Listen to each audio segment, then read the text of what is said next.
Olá, meus amigos, tudo bem com vocês? Eu queria fazer um vídeo hoje comentando com vocês a indecência que é essa lei de abuso de autoridade, cujos vetos do presidente Bolsonaro, a maior parte dos vetos, foram derrubados pelo Congresso Nacional. É o título do vídeo. A bandidagem está em festa, tá? A bandidagem está em festa. Olha, antes que alguém pense em falar, doutor, Paulo Papini, sei lá como você quer me chamar, de professor, de barbudo, de careca, tanto faz. Antes que alguém pense em falar, mas então você é a favor do abuso de autoridade? Niguinho, você conhece muito pouco o meu trabalho, porque eu vivo postando aqui no canal, no Facebook, tá? Manifestações contrárias, muito duras, inclusive, contra juízes que abusam de prerrogativas das partes e dos advogados, tá legal? Então aqui no link do vídeo, na descrição, no card aqui em cima, eu tô colocando alguns vídeos nesse sentido. Mas não é esse o ponto. Primeiro ponto, vamos ser objetivo. Quem está interessado nessa lei? É a pior escória do Congresso Nacional, tá? É gente como Renan Calheiros, Rodrigo Maia, gente desse nível, tá legal? Para tomar cuidado. Segundo ponto, meus amigos, vamos procurar analisar um pouquinho a lei. Só para abrir um parêntese também. Em 23 anos de advocacia, eu escrevi isso num artigo que eu publiquei no Ius Brasil sobre esse tema. Eu já representei 6 magistrados em corregedorias, Tribunal de Ética da Ordem, porque você também pode representar um magistrado no Tribunal de Ética da Ordem, em CNJ. Então, assim, eu sou tudo menos passador de pano para magistrado que faz merda, tá legal? Então, não pense que eu estou defendendo o abuso de autoridade. Mas assim, se é bom para o Renan Calheiros e para o Rodrigo Maia, talvez não seja bom para o Brasil. E vamos lá. Tá na lei, tá? Que os juízes serão obrigados a conceder liminares e não poderão mais prender ninguém. Vamos lá. O que a lei fala? Será caracterizado como abuso de autoridade, punível com pena de detenção de 1 a 4 anos e eventualmente até expulsão do cargo em caso de reincidência, a decretação de prisão fora das hipóteses legais, não substituição da prisão preventiva por outra medida cautelar, não conceder liberdade provisória ou liminar em habeas corpus quando for manifestamente cabível. É assim, quer entender uma coisa? Se é tão óbvio que a prisão é ilegal ou que a liminar no HC é cabível, é simples. Deixa que o tribunal reforme a decisão de primeira instância, ou que o STJ ou o STF reformem a decisão do tribunal. Qual que é o drama disso? Sabe, você tem um cliente que eventualmente é preso indevidamente, o juiz pegou, não deu a liberdade quando deveria dar, você vai e recorre para o tribunal. Se for uma coisa tão óbvia, tão manifestamente cabível, para quê? Para quê? Criminalizar a conduta? Não precisa criminalizar conduta nenhuma. Se for manifestamente cabível, o tribunal vai olhar que é manifestamente cabível e vai reformar aquela decisão. Tá? É óbvio, meus caros, que assim,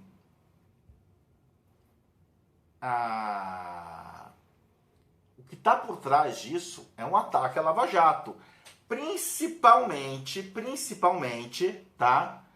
Quando a gente tem algumas delações, algumas colaborações premiadas, dentre elas a do Palotti, que já começam a atingir, talvez comecem a esbarrar em membros da STF, em membros da STJ. O Cabral do Rio de Janeiro também falou em membros da STJ e em membros do Poder Judiciário do Estado do Rio de Janeiro. Quer dizer, não vamos nos iludir, meus amigos. A corrupção não está só no Executivo e no Legislativo. Também a gente vai descobrir corrupção no Judiciário. E existe corrupção no Judiciário, tá legal? Mas qual que é a intenção da lei? É você deixar o magistrado apavorado, de mão amarrada e a gente voltar ao paraíso da impunidade. A intenção da lei é exatamente essa. A intenção da lei é exatamente essa. Aliás, na verdade, isso já começou a acontecer. Diversas notícias de magistrados que estão determinando soltura de réus presos com medo do que vem pela frente. E não é sem razão. Tá? E não é sem razão. Meu amigo Eduardo Pérez de Oliveira, ele fez um cálculo, né? Que cada juiz criminal no Brasil cuida de 3.000 processos. 3.000 processos. E cada processo demora mais ou menos 3 anos, 2 anos para ser julgado. Vamos colocar um período de 3 anos. E ele fala assim, olha, que se 10% dos casos se transformarem em processos criminais de abuso de autoridade contra magistrado, vai virar um caos na vida desses magistrados. Eu vou ser mais conservador. Não tem que ser 10%, Eduardo. Não tem que ser 10%. Basta que 1% dos casos se transformem num processo criminal de abuso de autoridade que já vira um caos na vida do magistrado. Sabe o que isso significa? 30 processos criminais que esse magistrado vai responder a cada 3 anos, tá? Vamos pensar que quando você lida com uma questão muito delicada, um advogado de alto nível, que não cobre caro, vai cobrar desse magistrado para sua defesa, o que eu cobraria, por exemplo. E é um preço, um valor que não é um valor alto, tá? É um valor que não é valor alto. 50 mil reais. 50 mil reais. Esse preço é, sabe, totalmente dentro da realidade. Cada magistrado, então, teria que se preparar para ter que gastar 1,5 milhão de reais a cada 3 anos para se defender. E imaginar que 1% dos casos vai virar processo de abuso de autoridade é uma conta, assim, ultra conservadora. Tá legal? Então, o que o magistrado vai fazer? Vai gastar um dinheiro que ele não ganha de salário? Ou então, ele vai contratar um advogado de partido? Pode ser.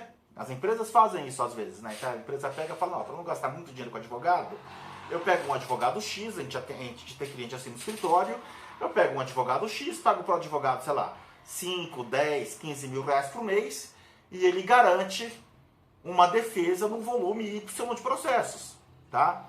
E muitas vezes você até coloca uma cláusula, que passando daquele volume, você cobrará por processo adicional, sei lá, 30% da tabela da ordem, qualquer coisa assim, tá? É isso? Então o magistrado vai ter que gastar dinheiro agora para se defender em processos. Então a gente vai ter 2 cenários muito ruins aí. O primeiro cenário é, ninguém vai ser preso. E o Brasil já aprende pouco, tá? Quem fala em superencarceramento tá falando uma bobagem enorme, mas não é o tema desse vídeo. Mas é uma bobagem enorme. O Brasil aprende pouco. Mas pior que isso, vocês querem uma extrapolação de um efeito possível da lei? De um efeito possível da lei?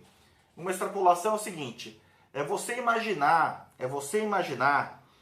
que, imagina assim, você é desembargador, tá?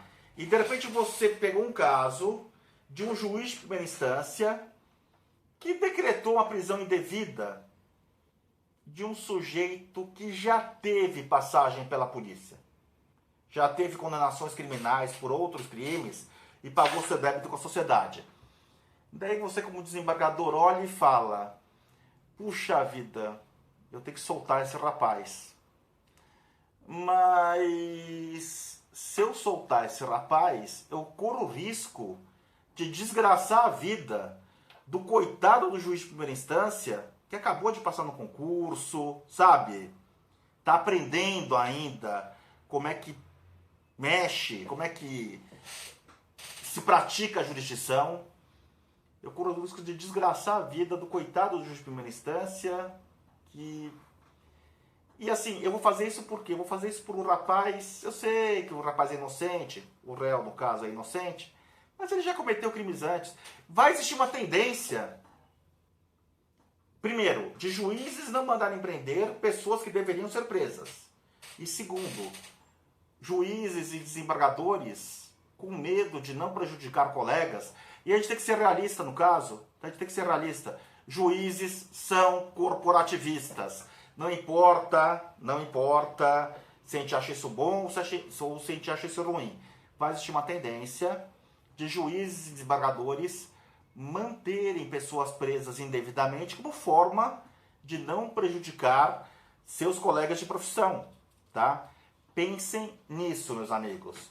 O que eu acho assim, com essa lei de abuso de autoridade, cada magistrado, em cada processo, cada magistrado vai ser uma espécie de Evel Knievel.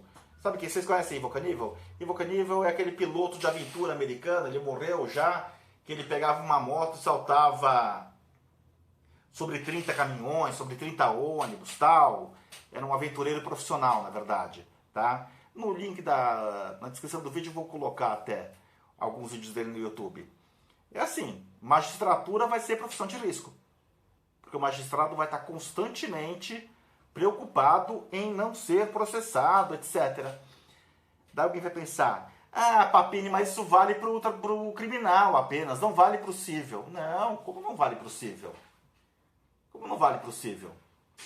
Pensa bem, olha, vamos falar de um caso objetivo, que até tem um livro publicado sobre esse tema, está aqui meu livrinho, quem quiser comprar, só mandar um e-mail pro e-mail que está na descrição do vídeo, tá? R$ 39,00. É o seguinte, medidas atípicas e mandamentais para cumprimento de ordens judiciais. A maior parte das decisões no foro do TJ de São Paulo que determinaram a suspensão de passaportes foram revogadas. A maior parte, assim, da análise que eu fiz, acho que menos de 2% foram mantidas pelo TJ de São Paulo. Então, será que eu posso agora começar a fazer agravo de instrumento, ou mandado de segurança, ou habeas corpus para meus clientes? Falando no juiz, fica esperto, hein? Se não der a liminar sendo manifestamente cabível, cuidado que você vai responder, você pode ser preso. E vamos lá. Ação de família. Tem juízes hoje, eu particularmente concordo com isso, que a prisão do devedor de alimentos, eu acho que não deveria nem existir. Tá? Países da União Europeia, por exemplo, aboliram a prisão a prisão civil do devedor de alimentos, tá? Alguns magistrados no Brasil acham que é assim, deveria ser a exceção da exceção da exceção. E aí? Qual juiz, se já existe uma corrente que fala, olha, talvez a prisão civil do devedor de alimentos seja exagerada, qual que vai ser o juiz que vai ter coragem agora de prender civilmente o devedor de alimentos? Apesar de eu achar errado, eu não quero que o juiz seja preso por ter decretado uma prisão de alimentos. Eu não quero que o juiz seja preso por ter decretado uma suspensão de uma CNH ou de um passaporte. Tá? Então a gente tem que pensar nisso, as consequências disso para a justiça, para a administração da justiça. Será que é bom nós trabalharmos com um juiz que tenha medo, que trabalhe assim, sob um regime de medo? Eu não sei se é legal, tá? Por fim, meus amigos, eu queria falar sobre o garantismo, sobre o garantismo, tá? Eu, graças a Deus, estou numa fase da minha vida que eu não tenho que provar nada a ninguém, tá? E eu me considero sim um garantista, Mas eu vou parafrasear o ministro Barroso no HC 152762, Luiz Roberto Barroso, tá? Que é o HC do Lula, tá? E ele fala que garantismo não significa necessariamente um processo no qual não se condena ninguém. O garantismo, ele prevê, sim, você dar ao réu, ao acusado, todo o direito de defesa possível e imaginável. Mas significa também que as penas têm que ser cumpridas. É uma via de mão dupla. Sabe o que eu acho engraçado? É assim, por conta dessa defesa que eu fiz já pública, tanto aqui no canal, quanto em artigos e alguns grupos da Lava Jato, tá? Apesar de alguns erros que ela possa ter cometido, por conta dessa defesa, eu já fui expulso de vários grupos de garantistas de WhatsApp, tá? Já fui desconvidado a integrar algumas associações, que eu não vou falar o nome delas aqui, de supostos garantistas. Agora, o que eu acho legal, que eu queria comentar aqui, é sobre a hipocrisia dessa gente, meus caros. Hipocrisia mesmo, tá? Hipocrisia mesmo. E vista a carapuça quem quiser vesti-la. É o seguinte, qual que é o mantra de todo garantista? Vamos lá, qual que é o mantra de todo garantista? Eu vou falar para vocês se vocês não sabem. mas acho que vocês inferem qual que seja esse mantra. Direito penal não é solução. Não há garantista que se preze que não repita esse mantra. Direito penal não é solução para problemas sociais. O direito penal não é solução, não é solução. E, aliás, todo garantista que se preze, ou pelo menos os auto-intitulados garantistas, eles flertam muito com a teoria, com o abolicionismo, tá? Eu diria que assim, o garantista ele olha para o abolicionismo penal, aquela tese de que simplesmente não deveria existir o direito penal, não deveria existir as penas. O garantismo ele olha para o abolicionismo como o socialista ou social-democrata olha para o comunismo. É a utopia, sabe? É o fim da estrada. No mundo perfeito, o processo penal será abolicionista. No mundo perfeito, o socialismo será comunista, tá? Então, assim, todos os garantistas flertam com o abolicionismo e repetem enfaticamente o mantra de que o direito penal não resolve nada e que não se deve ficar criando crimes e criminalizando condutas. Espera aí! A lei do abuso de autoridade cria novos crimes e os garantistas são favoráveis a ela. Olha que legal! Olha que legal! Então, assim, a mesma galera que acha que estuprador tem que ir pra rua, que assassino tem que ir pra rua, etc., tá a fim de colocar juiz na cadeia. Tá a fim de colocar juiz na cadeia por exercer o seu ofício. Será que não seria o caso de uma lei mais adequada, mais correta? Falar em processo administrativo, tá? Ao invés de colocar alguém na cadeia. Porque é isso que a lei está prevendo. Eventualmente um juiz que cometa 3 ou 4 abusos de autoridade, ele pode parar mesmo no regime fechado. Tá? Daí a gente vai fazer aquelas continhas, etc., de primariedade, se é crime continuado, se não é, etc, etc, etc. Quer dizer, meus amigos, desculpa falar, mas é um agente muito hipócrita, tá? É um agente muito hipócrita. Outro dia eu peguei e publiquei, acho que não sei se foi um artigo ou um vídeo com esse nome, e eu reitero isso, tá? Precisamos salvar o garantismo dos garantistas, tá legal? Porque eu não consigo entender como alguém que fala que o direito penal não é solução, agora bate palma para uma lei que criminaliza um agente do Estado que, em tese, cometeu uma conduta inadequada. Tá legal? Meus amigos, por hora é isso. Grande abraço a todos. O vídeo ficou meio longo e até o próximo vídeo. Valeu!